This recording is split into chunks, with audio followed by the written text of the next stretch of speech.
5:12 in the morning, local time. The Strait of Hormuz is almost silent. From the flight deck of an American aircraft carrier, the sea looks calm enough to seem harmless. The first light of dawn spreads across the narrow passage, turning the water into a sheet of pale silver. Far away, tankers move slowly through the shipping lanes. Aircraft rest secured on the deck. Sailors continue their routine watch rotations. On the surface, everything feels controlled, ordinary, almost peaceful. But about 200 feet below the carrier, in the cold, dark layers of the Gulf, something is moving.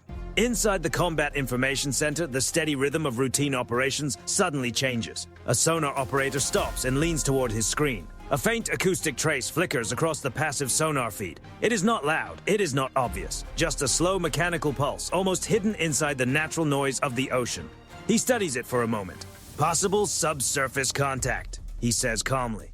There is no panic in his voice, no sudden rush across the room, but every head turns. The signal becomes clearer. Bearing 147, range 19 nautical miles. The acoustic profile is weak, but the pattern is familiar. Diesel-electric propulsion. A submarine.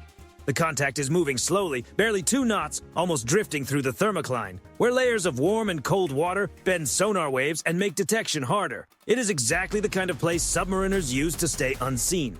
The operator marks the track. Then, 5 seconds later, another tone appears. A second acoustic trace enters the system from a different direction.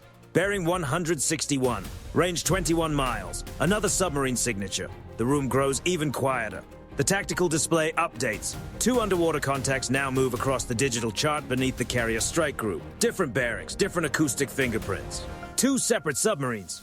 For a brief moment, nobody says a word. Then the sonar console flashes again. A third signal rises out of the background noise. It is fainter than the others, but steady. Bearing 132. Range 23 miles. 3 contacts. 3 submarines. All moving slowly. All moving toward the same area. The carrier. Inside the Combat Information Center, the watch officer studies the tactical map without changing expression. "Track them," he says.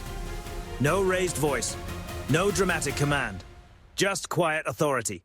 Above them, the aircraft carrier continues its steady course through the Strait of Hormuz, leaving a wide white wake behind it as it moves through the narrow corridor between Iran and Oman. The ship displaces nearly 100,000 tons. It is massive, powerful, almost like a floating city. But beneath the waterline, it has one unavoidable weakness. It cannot disappear.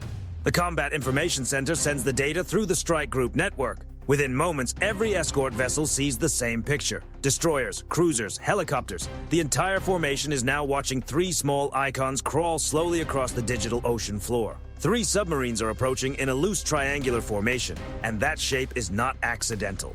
Submarine crews train for coordinated positioning like this. A 3-point approach spreads pressure across several angles, making it harder for a large surface ship to predict the next move or change course safely. The pattern forms slowly. Quietly, unmistakably, 3 silent hunters are taking their places beneath the calm silver surface. 5:17 in the morning. 200 miles away, high above the Persian Gulf, a maritime patrol aircraft makes a gentle turn to the east.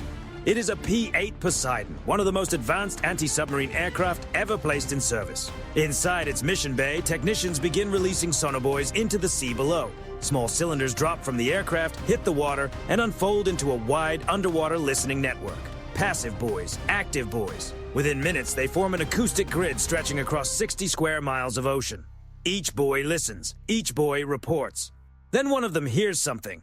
A faint propeller rhythm moves beneath the thermal layer, barely rising above the natural sound of the sea. The signal is transmitted instantly through satellite link back to the carrier strike group. Confirmation. Subsurface contact.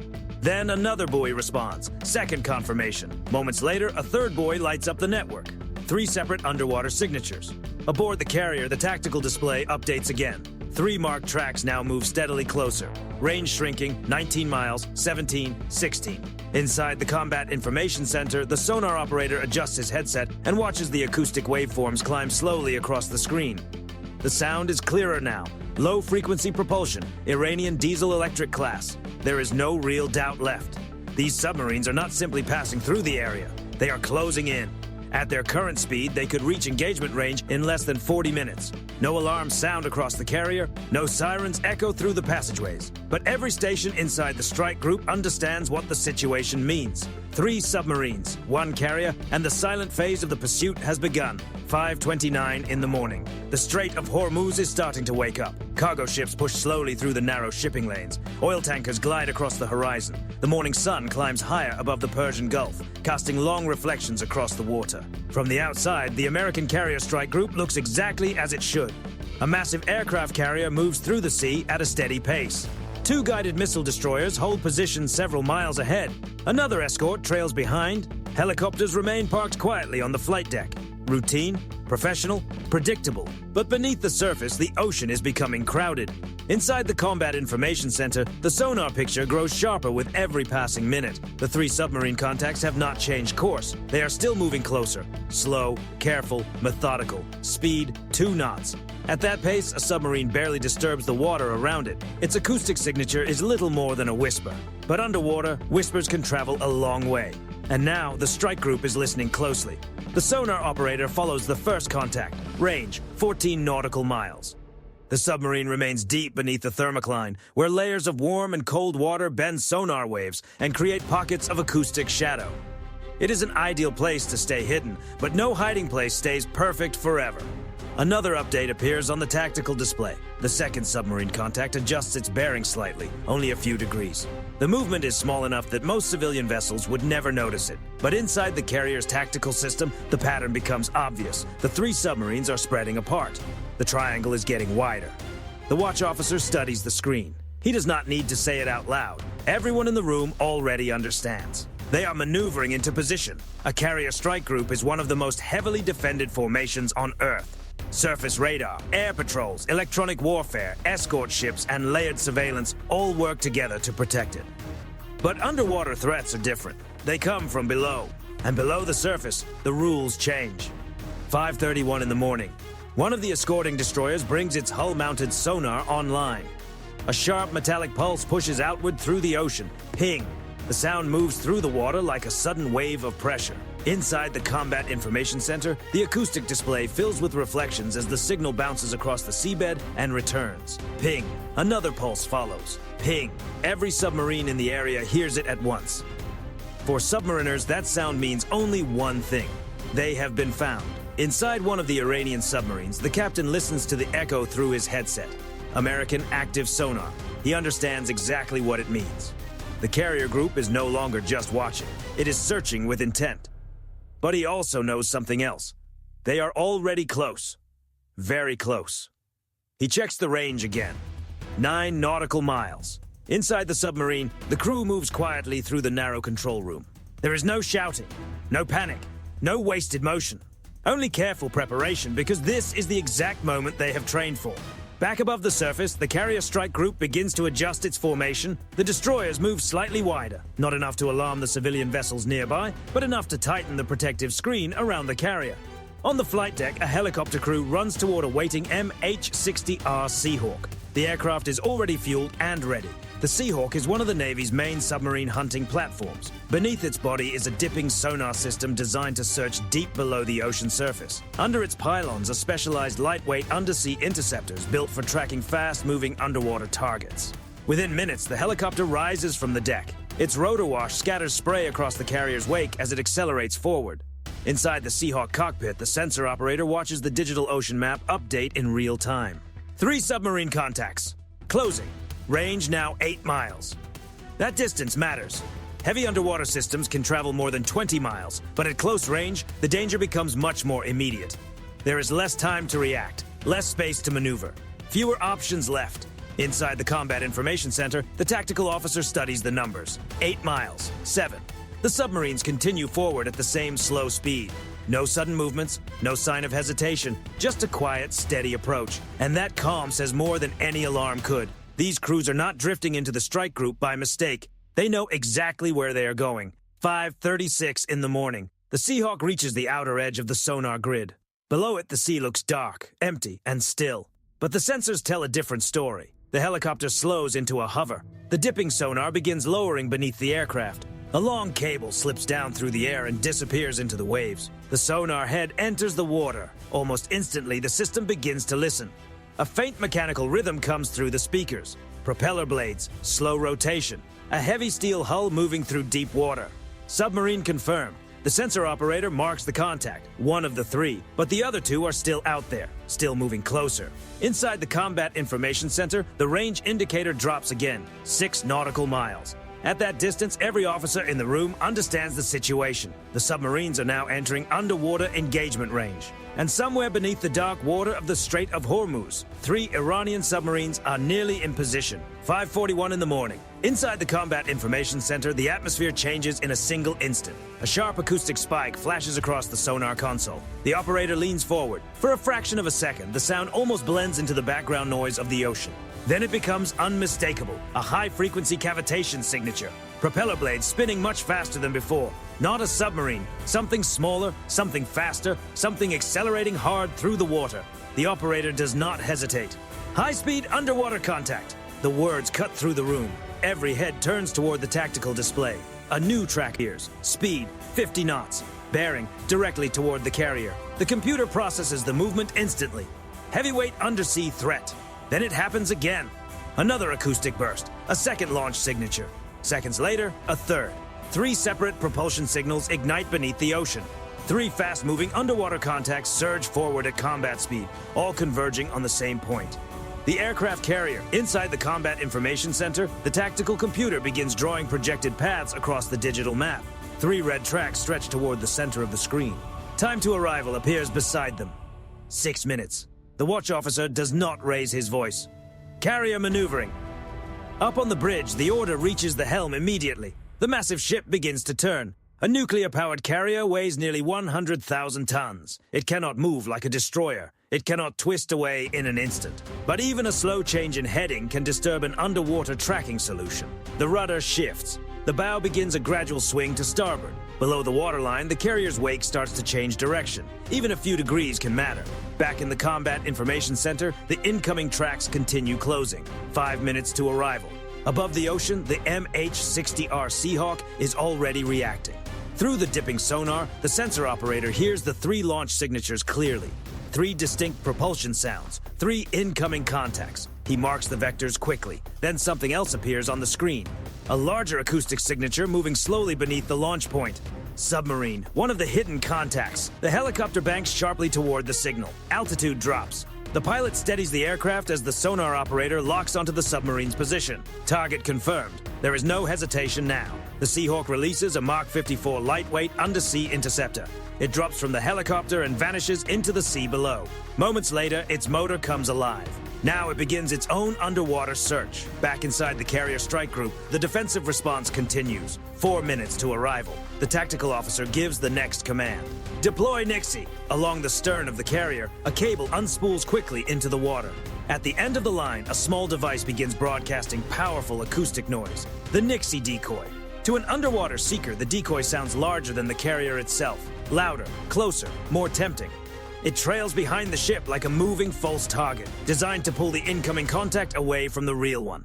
Another decoy deploys moments later. 2 acoustic ghosts now move through the carrier's wake. Inside the Combat Information Center, the tactical display updates. The first incoming track reacts almost immediately. Its path begins to bend. The seeker locks onto the decoy signal. The contact turns away from the carrier and accelerates toward the artificial noise. 1 threat diverted, but the other 2 continue forward. Their guidance remains fixed on the original target. 3 minutes to arrival. The carrier continues its evasive maneuver. The enormous hull carves a wider arc through the Strait of Hormuz. Behind it, the decoys trail through the wake like bait. Above the ocean, the Seahawk's undersea interceptor closes on the submarine contact. Its active sonar begins to pulse. Ping, ping. Each signal moves through the water, searching for the steel hull below. Inside the Iranian submarine, the crew hears it instantly. The sound is unmistakable. Something is tracking them now. Fast. The submarine begins an emergency descent. Ballast tanks flood. The vessel angles downward, trying to slip beneath the sonar cone and disappear into deeper water. But the Mark 54 is already following. Its onboard computer studies every echo, adjusts its path, and keeps closing the distance. Back inside the Combat Information Center, the tension builds. 2 incoming contacts remain. Range now less than 2 miles. Time to arrival is under 2 minutes. Every screen in the room shows the same picture. 2 incoming underwater threats, 1 aircraft carrier, and barely enough time left for the ocean to decide how this moment ends. 5:47 in the morning. Beneath the Strait of Hormuz, the calm water hides a sudden burst of pressure and motion. Nearly 200 feet below the surface, the Mark 54 released from the Seahawk helicopter locks onto its target. Active sonar pulses move through the dark water. Ping, ping. Each return comes back clearer than the last. A steel hull, a diesel-electric submarine trying to descend deeper into the acoustic shadows below. Inside the Iranian submarine, the sound is impossible to mistake. Something is closing fast. The captain reacts at once. Emergency dive. Ballast tanks flood. The submarine angles sharply downward, pushing toward deeper water. The crew releases acoustic countermeasures, small devices designed to imitate the submarine's own sound and confuse the incoming system. Short bursts of noise spread through the water, but the Mark 54 was built for moments exactly like this. Its onboard processor studies the echoes. False signals are filtered out. The real contact remains. Distance closing. 200 meters, 100. Then a sudden underwater detonation breaks through the silence. A shockwave expands outward in a powerful sphere of pressure. On the Seahawk's sensors, the submarine's acoustic signature disappears almost instantly.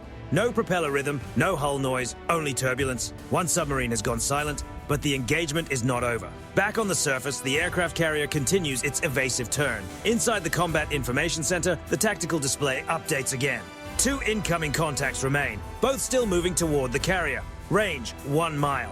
Time to arrival, less than 90 seconds. The ship's stern cuts hard through the water as the helmsman pushes the maneuver as far as the massive vessel will allow. Behind the carrier, the Nixie decoys trail through the wake, broadcasting powerful acoustic signatures. The first incoming contact has already followed the false signal.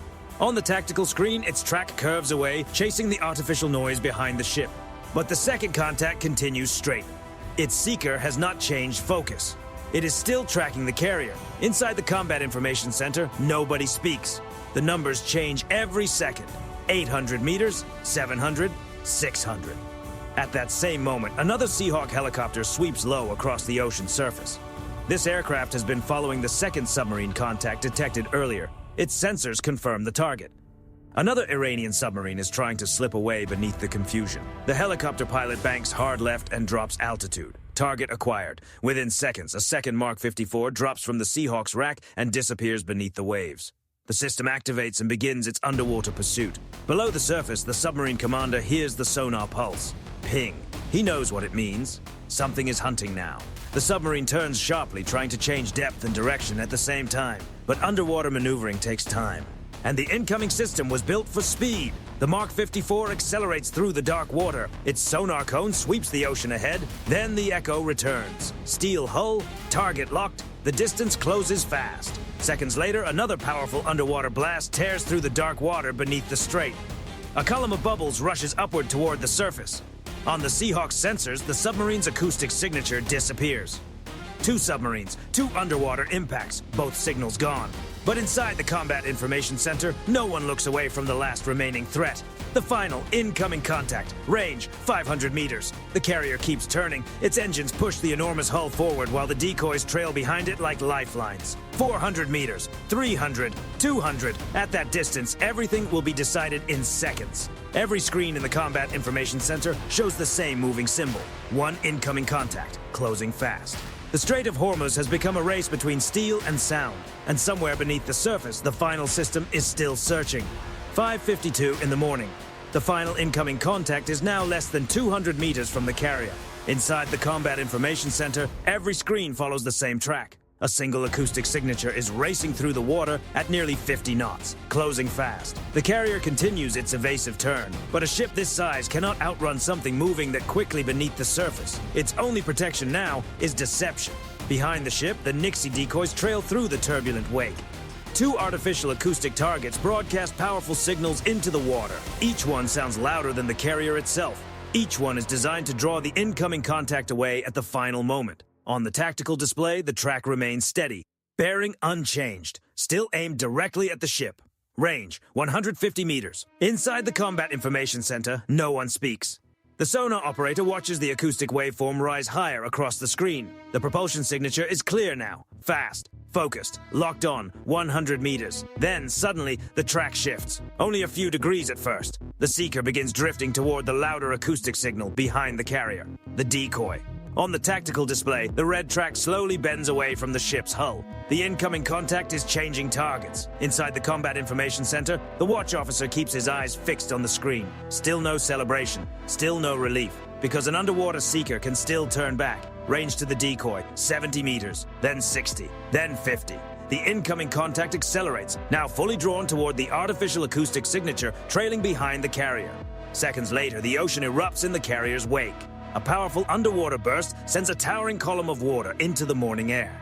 Shockwaves ripple across the surface, but the carrier continues forward, untouched. The decoy has done exactly what it was built to do. Inside the Combat Information Center, the incoming track disappears from the display. The final threat is gone, but the battle beneath the Strait of Hormuz is not over, because one contact remains: the third submarine.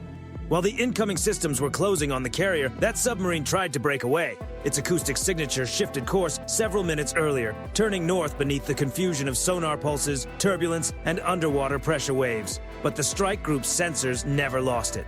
High above the water, the first Seahawk banks sharply toward the updated coordinates. The crew already understands what comes next. The dipping sonar lowers into the sea once again. Within seconds, the system finds the target. A slow-moving submarine is trying to slip away at low speed, staying quiet beneath the surface. The helicopter pilot steadies the aircraft. Contact confirmed. The release system is armed. Another Mark 54 undersea interceptor drops from the Seahawk and disappears into the water below. Moments later, its motor activates. The search begins. Below the surface, the submarine crew hears the sonar pulses immediately. Ping, ping. Each echo grows louder. The submarine attempts one final maneuver, diving deeper while releasing acoustic countermeasures into the surrounding water. False signals spread outward, trying to confuse the incoming system. But the Mark 54 has already found the real hull. It accelerates, closing, closing. Then comes the third underwater burst. A powerful pressure wave rolls through the dark water beneath the strait. Moments later, the submarine's acoustic signature disappears from the sonar display. Inside the Seahawk cockpit, the sensor operator confirms what the instruments are showing. Contact lost. Major underwater detonation confirmed. Back aboard the carrier, the Combat Information Center updates the tactical map. 3 submarine tracks, all gone. 3 underwater detonations recorded beneath the surface. And then, slowly, the Strait of Hormuz returns to silence. 5:59 in the morning.